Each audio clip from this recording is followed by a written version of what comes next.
You alright? Yeah, cool. This is the football podcast. Sadly, we haven't got a name for it 'cause that's how cool we are. So Yeah. No, reply to my tweet out. that's all right. So, well, this is episode 1. Hopefully, there's more episodes to come, and let's make it as good as we can try and make it today. So, we're going to talk about England as always because it's the international break for the Championship, Premiership teams. So, let's talk about England against Montenegro. That was the very good 3 points actually for England. Surprisingly, actually, because for the middle of the 20-30 minutes, they didn't look really good, but good points, and hopefully we can win on Tuesday night. Yeah, as I said, most of the game, Montenegro kind of shut us out until we scored the goal, and then I think everyone said it. We scored the goal, and it opened Montenegro up. They started trying to get their own goal, and it opened them up to a battering in the end, really. But the third goal kind of killed the game off, really. They did. Well, because it was a good goal from Townsend, actually, and, that's someone we need in England. We need someone who actually can get at the defenders and try and take people on, we don't want people, pass, but, we've got a couple of players who are not going to be playing on Tuesday night against Poland. We've got Ashley Cole, he's out, and I don't know who else is out. I know a couple of players might not be playing, but I thought Townsend should be playing. He played pretty well, the goal he scored, and even Rooney played pretty well, actually, surprisingly enough. Yeah, he did have good form leading into the game, but again, you didn't see that link up with Sturridge and Rooney, which is what everyone was saying, like all the coach and stuff were saying it was him in training, but I didn't really see the link up play between Sturridge and Rooney, which was unfortunate. Because what formation were we playing? Were we playing a 4-3-3? Because we had Sturridge, Rooney, and Welbeck playing, did we? Or yeah, it looked like we were playing a 4-2-3-1 style formation. Just going off FIFA, to be honest, but that's the kind of idea we were looking at, which most teams play now, to be honest. I'm not a Premier League team I can think of that don't play that formation. Yeah.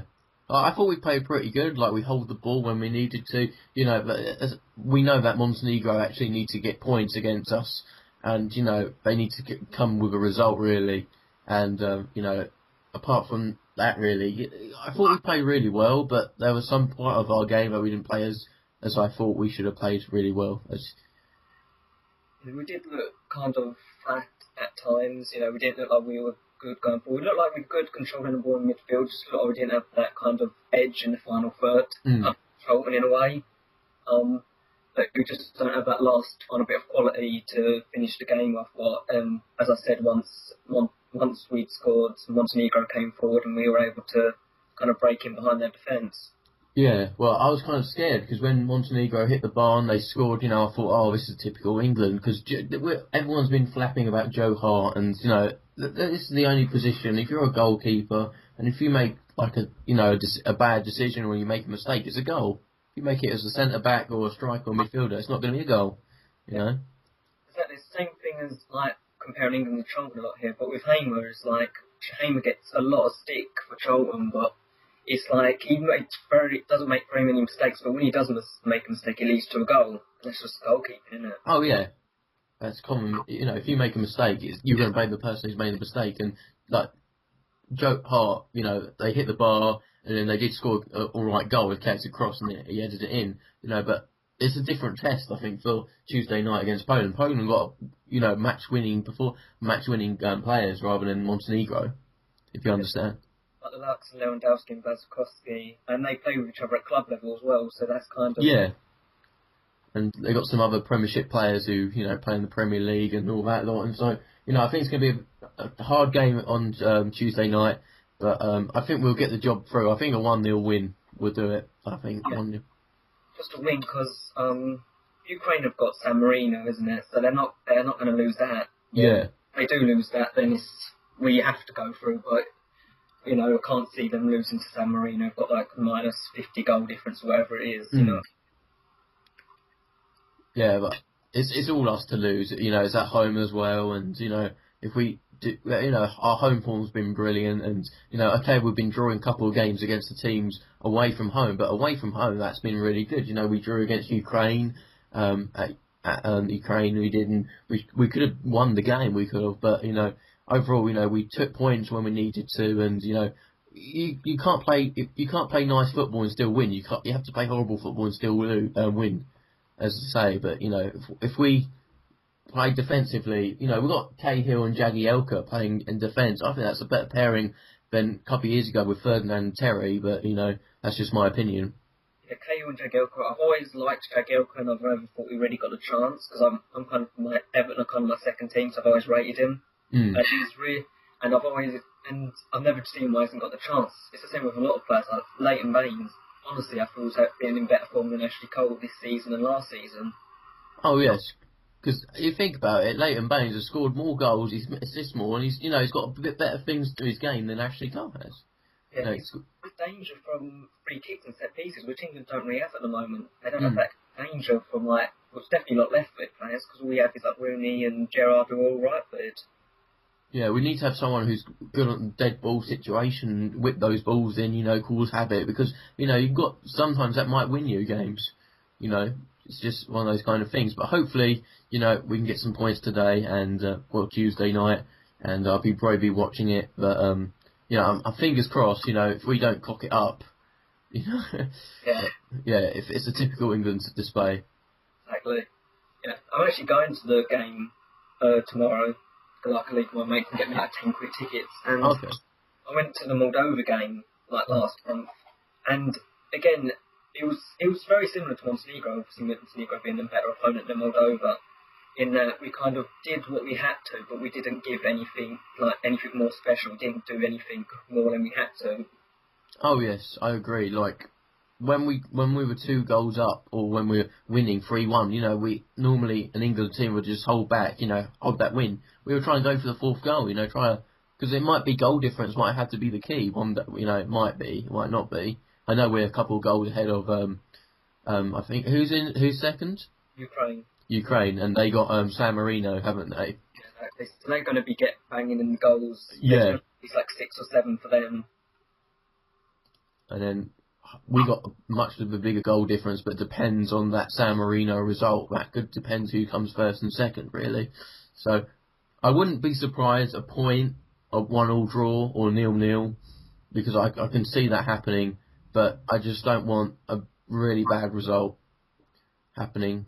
So just don't completely mess it up, because in the playoffs we'll probably end up facing, because if the teams in the playoffs are not going to be an amazing team anyway, but we don't really want to go through the kind of playoff route, because it's never, France almost got knocked out by Ireland a few years ago if it weren't for Henry handball in the playoffs, so upsets do happen in the playoffs. Yeah.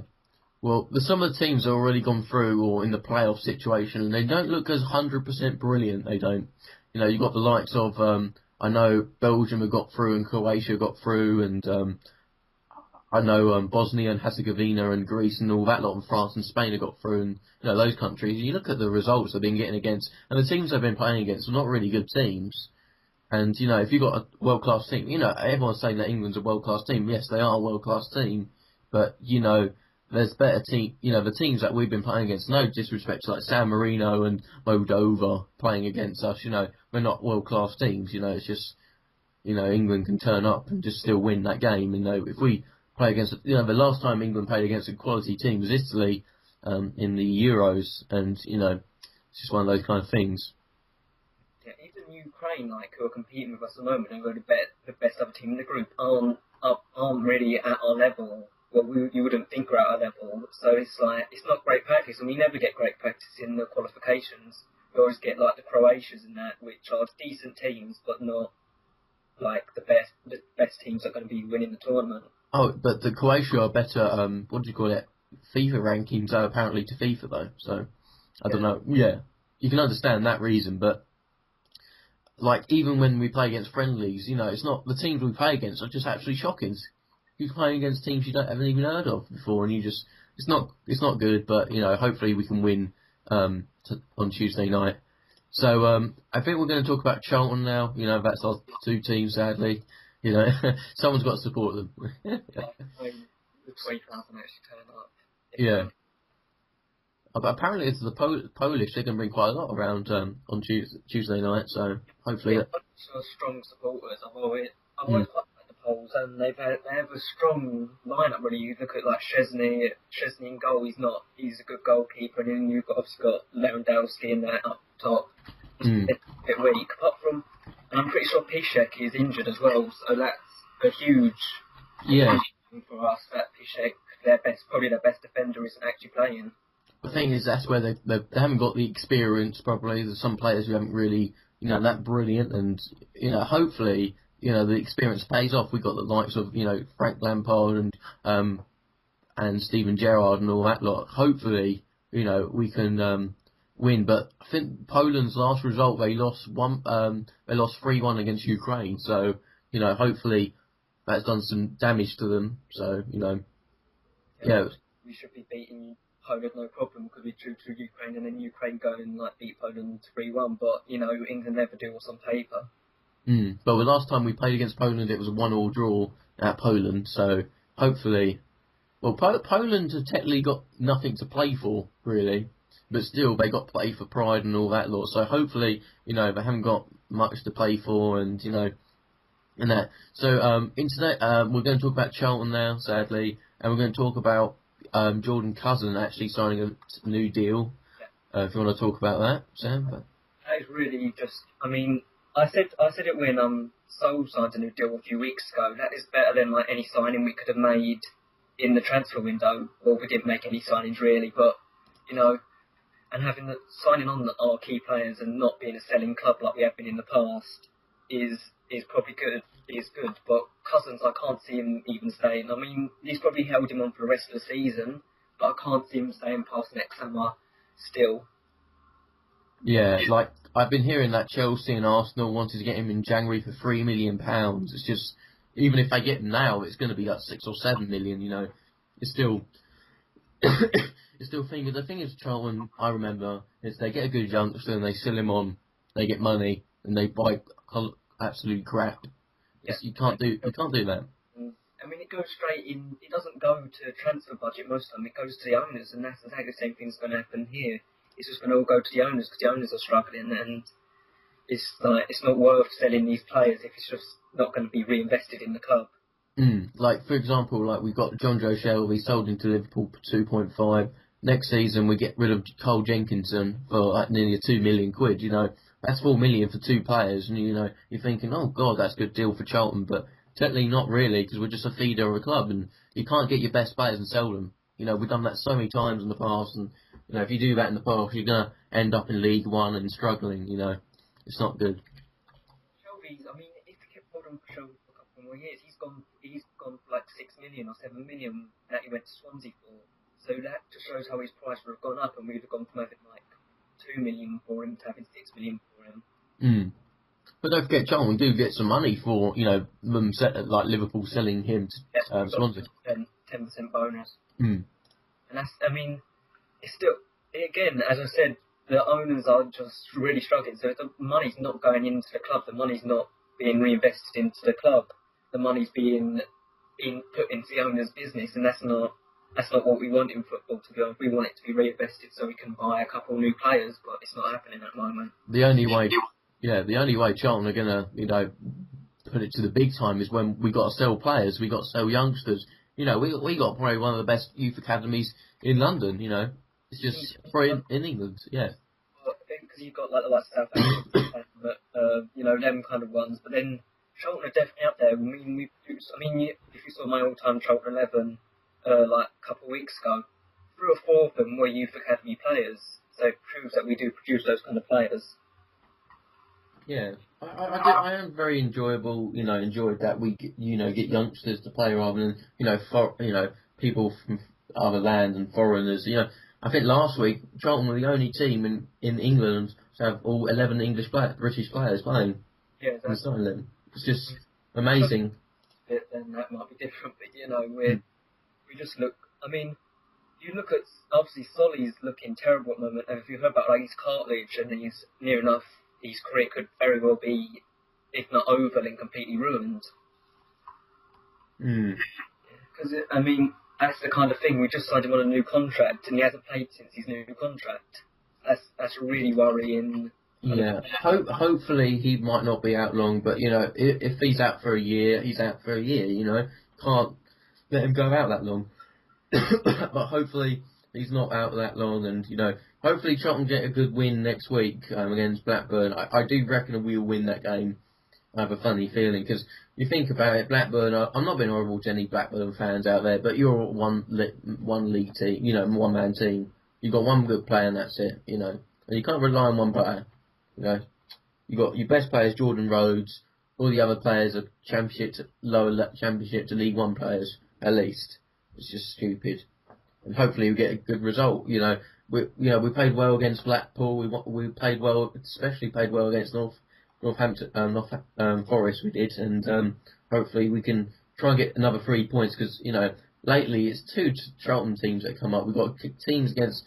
When we played Millwall, we played absolutely shocking till the last 5 minutes, and then we got to play when we played Nottingham Forest. Played our hearts and try and win the game. Yeah, as I said before, it's just that final third. We lack that quality, and I feel like hopefully we'll get Kermgan and Jackson back when we get back from the international break, and likes of Kermgan and Church doesn't look good when Sordell's playing with him, but he always seems to look like he's going to score when Kermgan's playing up front with him. I don't know if you've noticed that at all. Well, Church should have some more energy to him because he scored for Wales in midweek, so hopefully he did well. Actually, it was a good goal, good crossing by Bellamy, and Church, he just had to slot the ball in the net. But I like Church, I do indeed, but I don't like Sordell. I hate Sordell. There's something about him I don't like. So. Just doesn't seem to want to play football. I mean, you saw him. I remember him at Watford a few years ago before he went to Barcelona, scoring goals. I remember seeing him down West Ham, I think it was, when I went with my mate, and he just absolutely destroyed West Ham. And now he's got to the big time. He's got some money, and he's just completely slacked off. Yeah, we haven't got any strikers that are good. We've got Joe Pickett, but the thing about Joe, he needs some games though, doesn't he? Yeah. He needs some games. We've got so many players out on loan who we need to recall, and then we should play you. For example, we recalled Danny Green, great player, great winger, and the thing is he'd do good in this championship, but sadly he wasn't cutting it in League One, Yeah, and you saw that. I don't know if you kept up with Adi Aziz. He scored, I think it's 2 goals in 3 games so far for Torquay since he's been out on loan. And although Pickett's kind of he's kind of a target man kind of striker, whereas Aziz is a kind of really quick finishing striker, and he kind of, when you're quick, you kind of already got that edge, and you almost don't need as much experience because you can just run with the ball. Like for example, Callum Harriott, he doesn't need as much experience. He can get straight to first team and just run at defenders, and that's often a good job for him. Like when I've been supporting Charlton since year 2000, I've seen strikers come and go. I've never seen the best partnership since the Bent brothers, the Bents playing. I've seen partnerships of Andy Gray, Luke Varney, Todoroff and Umalumo. It's just some of the strikers are like, why are you playing football? And there's different styles that Charlton play, but I don't understand. We need 2 good strikers, and that's it. To score goals. Just need a goal scorer. I mean, Kermgan's a good striker, but he's not an out-and-out goal scorer. He's not like your Darren Bents, or even in League One we had Bradley Wright-Phillips. Obviously didn't cut in the Championship, unfortunately. But even if we kept hold of Danny Haynes, the releases in the summer were ridiculous. Like releasing Danny Haynes and Scott Wagstaff, and two players I really liked and really rated, especially Waggy. He was one of our, as I said, one of our youth players. So it's a ridiculous thing to just release them when at least we could have got a few quid for them. And I think we got rid of our best player. Our best player last season was Fuller. Yeah, Fuller. I mean, when he was playing, he was slick. I don't think he ever completed the 90 minutes, which is really unfortunate. But I was certain he was going to score against us for Blackpool. It was almost on the script, but luckily he got subbed off 20 minutes to go. So Yeah, hopefully Charlton can actually turn the season around. We all know we're very slow starters, and hopefully we can do well this season. Last season was a complete shock. That's it. Last season, or I just want stay up. But we got 9th. We're 3 points away from the playoffs. But hopefully we can do well this season. But money does play a big thing. You look at Reading, QPR, Leicester. money is involved every time, and you've got teams like us and lower teams who should not be in this league, are struggling for money and loaning players in and out. Stupid. Yeah, money is too much to do with football these days. It's like Man City went from a mid-table Premier League team to Premier League champions within a couple of years, purely because of a few £100 million. But that's the thing. That's the thing of football. It's got to change now. So hopefully, in a couple of seasons' time, Charlton can do well. But the thing is, we've got to rely on our youth academy. If you rely on your youth academy, you can do well. You've got to sell some players to make, sell money to make money, really. And hopefully we can do well this season. But it looks like we're going to end it from here. It's been a good little first episode. Hopefully next week we're going to have a bit more thing, and hopefully we'll be cheering that England are in the next World Cup, and we'll be seeing them in Rio. So hopefully we can see them. By the way, guys, there'll be a link in the description for Sam's channel, so if you want to check him out.